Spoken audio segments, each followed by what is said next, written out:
আজকে স্বাধীনতা দিবস প্রমাণ করবে দ্বিতীয় স্বাধীনতা বলে বাংলাদেশে কিছু নাই। আমরা এই মাত্র কিছুদিন আগে 5ই আগস্ট, জুন, জুলাই, আগস্টের মধ্যে ছাত্র জনতা আন্দোলনের মাধ্যমে আমরা নতুন করে আমরা স্বৈরাচারকে তাড়িয়ে নতুন একটা আশ্বাস পেয়েছি। অনেকে বলে দ্বিতীয় স্বাধীনতা। আসলে আজকে স্বাধীনতা দিবস প্রমাণ করবে দ্বিতীয় স্বাধীনতা বলে বাংলাদেশে কিছু নাই। যারা বলে তারা আজকে স্বাধীনতা দিবসকে একটু খাটো করতে চায়, অর্থাৎ 71-এর স্বাধীনতা তাদের কোনো ভূমিকা ছিল না, সুতরাং এই দিনটাকে তারা খাটো করতে চায়। আমি বলবো যে তারাই যেন একটু নিবৃত্ত থাকে, এই স্বাধীনতা দিবসে যেন সম্মান জানায় এবং সম্মান করে। তো আজকে এই দিনে আমি আর বেশি কিছু বলবো না। আমরা দেশের বেগম খালেদা জিয়ার জন্য আপনাদের দোয়া চাইব এবং এই স্বাধীনতাকে যাতে আমরা ধরে রাখতে পারি, আমাদের পরবর্তী প্রজন্ম যাতে এই স্বাধীনতা রাখতে পারে, এই জন্য আল্লাহ পরম দয়ালু আল্লাহ করুণার কাছে আমরা দোয়া কামনা করব। আপনাদের সবাইকে আন্তরিক শুভেচ্ছা, ধন্যবাদ। নির্বাচন আপনাদের এই আগে এবং 5 তারিখের পরে দলগুলোর মধ্যে ছিল, এখন কিছুটা অনৈক্য দেখা যাচ্ছে, আপনি সেটা মনে করেন?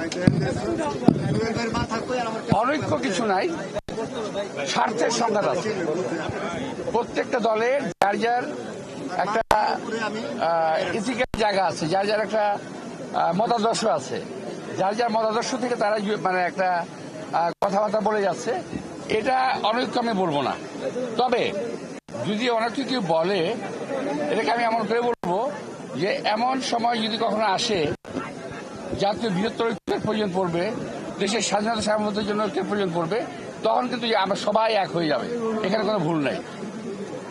এখন দলীয় আদর্শের ভিত্তিতে হয়তো আমরা আলাদা আলাদা কথা বলতেছি, বিভিন্ন রকম কথা বলতেছি, হতে পারে, কিন্তু যখন প্রয়োজন আসবে তখন কিন্তু বাংলাদেশের জনগণ এক হয়ে যাবে স্বাধীনতা সার্বভৌমত্বের সাথে। সবাইকে ধন্যবাদ। নির্বাচন নিয়ে কোনো শঙ্কা আছে কিনা? নির্বাচন নিয়ে কোনো শঙ্কা আছে কিনা?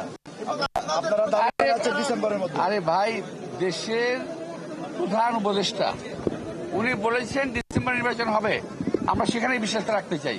এখানে আমরা আমাদের বিশ্বাসের পরিবর্তন করতে চাই না। সময় আসুক, দেখা যাবে তখন। ডিসেম্বরের জন্য দুটা কথাই বলছি। তাদের বাংলাদেশের প্রতিটা রাজনৈতিক দলই প্রতিপক্ষ।